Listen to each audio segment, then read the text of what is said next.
नमस्कार दोस्तों। इतनी कड़ाके की सर्दी में भी इंडी गठबंधन की ओर गर्म हवाओं के झोंके आ रहे हैं और हालत यह है कि ये गठबंधन टूटने की नौबत तक पहुंच चुका है। और ये मैं क्यों कह रहा हूं? इसलिए इसलिए कह रहा हूं, देखिए, ममता बनर्जी ने आज बाकायदा ये ऐलानिया कह दिया है कि हम अकेले चुनाव लड़ेंगे। यानी ममता दीदी एकला चलो की राह पर निकल पड़ी हैं और उन्होंने मतलब अपनी बात कहते हुए महागठबंधन पर बाउंसर फेंके, बड़े तगड़े बाउंसर फेंके। उन्होंने कहा कि ये वो गठबंधन है जिसको मैंने ही नाम दिया, I.N.D.I.A, और यहाँ के जो नीति निर्धारक हैं, जो इसको नियंत्रित कर रहे हैं, वो कम्युनिस्ट हैं। वो कम्युनिस्ट हैं और कम्युनिस्टों की और ममता बनर्जी की तो पुरानी अदावत है। इसी कम्युनिस्ट शासन को तो पश्चिम बंगाल में ममता बनर्जी ने उखाड़कर फेंक दिया था। लेकिन आज एक और खबर आई, उस पर भी थोड़ी सी बात कर लें, क्योंकि आज ईडी की टीम पहुंची शेख शाहजहां के घर में, जो कि राशन घोटाले में लिप्त है, ममता बनर्जी का बड़ा खास बताया जाता है, और जिसने ईडी पर हमले करवाए थे। ईडी बकायदा उसके घर में तोड़कर घुसी, उसके घर की ताला तोड़कर दाखिल हुई, घर में कोई नहीं था, और ईडी ने वहां छानबीन की। अभी तक कोई अरेस्ट हुआ या नहीं, ये खबर मुझे अभी नहीं मिली है, होगी तो मैं बताऊंगा। लेकिन ममता बनर्जी देखिए घिरी हुई है, ईडी से भी वो लड़ रही हैं, ठीक है, ईडी से भी वो मुकाबला कर रही हैं बकौल ममता बनर्जी, ठीक, और वो इस महागठबंधन में बैठे हुए नेताओं से भी मुकाबला कर रही हैं। वो कह चुकी हैं कि हम अपने शासन में, मतलब हम हमारी पार्टी खुद बीजेपी को हराने में सक्षम है। हमें किसी कांग्रेस की, किसी इंडिया अलायंस की जरूरत नहीं है अपने राज्य में। यानी इंडिया अलायंस को या कांग्रेस को ममता बनर्जी की जरूरत हो सकती है, ममता बनर्जी को इंडिया अलायंस की जरूरत नहीं है।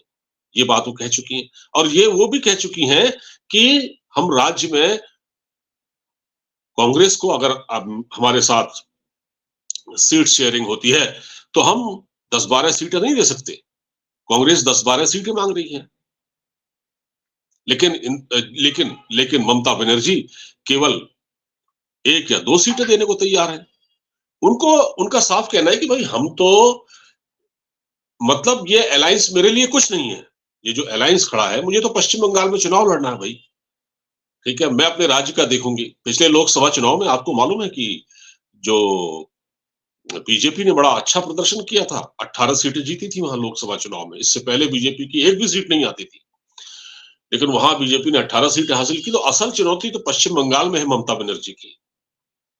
और देखिए, सबसे बड़ी बात यह है कि अब अभी राहुल गांधी की जो भारत न्याय यात्रा निकल रही है, जिसमें राहुल गांधी असम में बैठकर तमाशा कर रहे हैं, 25 तारीख को, यानी कल, ये यात्रा असम में, पश्चिम बंगाल में दाखिल होगी। तो उससे पहले ही ममता बनर्जी का एक स्टेटमेंट आ चुका है। ममता बनर्जी ने कहा कि देखिए, असम में राहुल गांधी यात्रा निकाल रहे हैं बगल में ही, और हमको पता तक नहीं है, हमको बताया तक नहीं गया, और उस यात्रा में हमको इनवाइट भी नहीं किया गया।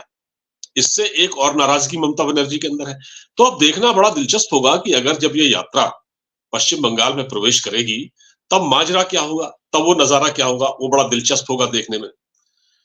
उधर जो सीपीएम के नेता है मोहम्मद सलीम, उन्होंने कहा कि अगर इस भारत जोड़ो यात्रा में, इस इस रैली में जो ये पश्चिम बंगाल में प्रवेश करेगी, इसमें अगर टीएमसी का कोई नेता शामिल हुआ तो हम उससे दूरी बना लेंगे।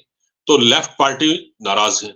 और ममता बनर्जी ये कह रही है, ममता बनर्जी पहले ही कह चुकी हैं कि क्योंकि ये गठबंधन में शामिल जो कम्युनिस्ट हैं, सीपीएम सीपीआई जो भी हैं, है ना, तो ये अगर रहेंगे, तो जब सब कुछ यही निर्धारित कर रहे हैं, तो फिर मेरी जरूरत क्या है इस गठबंधन में? हमको तो कोई वहां पूछता ही नहीं जब मैं मीटिंग में जाती हूँ। और यहां भी वही हाल है। पश्चिम बंगाल में अगर टीएमसी इसके साथ शामिल होती है, कांग्रेस के साथ, यानी राहुल गांधी की भारत न्याय यात्रा में, तो सीपीएम वाले खार खा जाते हैं, है, और ममता बनर्जी खुद नहीं चाहती। वो सीपीएम से यानी कम्युनिस्टों से दूरी बनाकर चल रही हैं लगातार, वो कह भी रही हैं और उन्होंने कल भी ये बात कही थी। उन्होंने ये कहा था कि हम तो अकेले बीजेपी से लड़ने का दम रखते हैं, हमें इनकी क्या ज़रूरत है?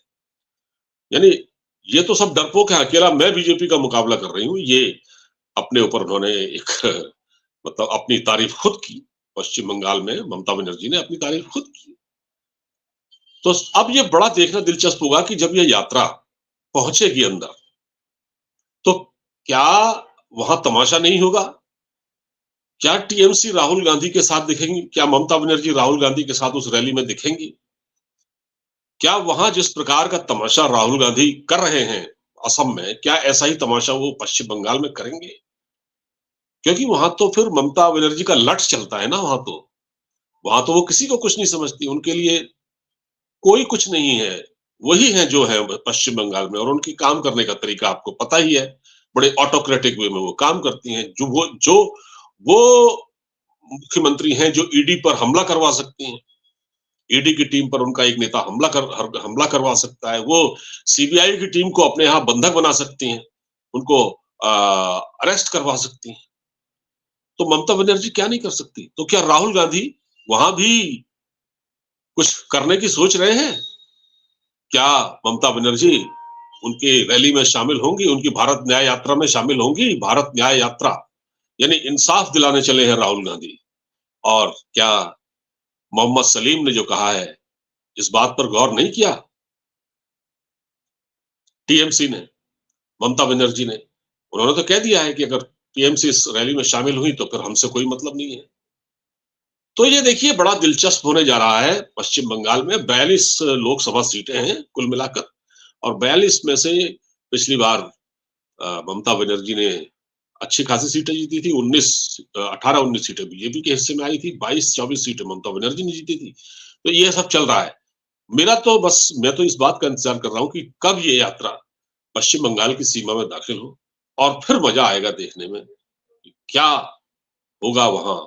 जो राहुल गांधी ने बैरिकेडिंग तोड़े थे, जिस प्रकार वो धरने पर बैठ गए थे, जिस प्रकार उन्होंने असम में हिमंता बिस्व शर्मा की पुलिस को ललकारा, भीड़ को उकसाने का काम किया, वहां फसाद फैलाने की, दंगा फैलाने की कोशिश की, दंगा कराने की कोशिश की। क्या पश्चिम बंगाल में ये मंजर हमको देखने को मिलेगा? ये बड़ा दिलचस्प होगा। आप भी देखिए, हम भी देखते हैं। फिलहाल बातचीत को यहीं खत्म करते हैं। वीडियो को ज्यादा से ज्यादा शेयर कीजिएगा, चैनल सब्सक्राइब कीजिएगा, और एक बेल आइकन होता है उसे दबा दीजिएगा। नमस्कार।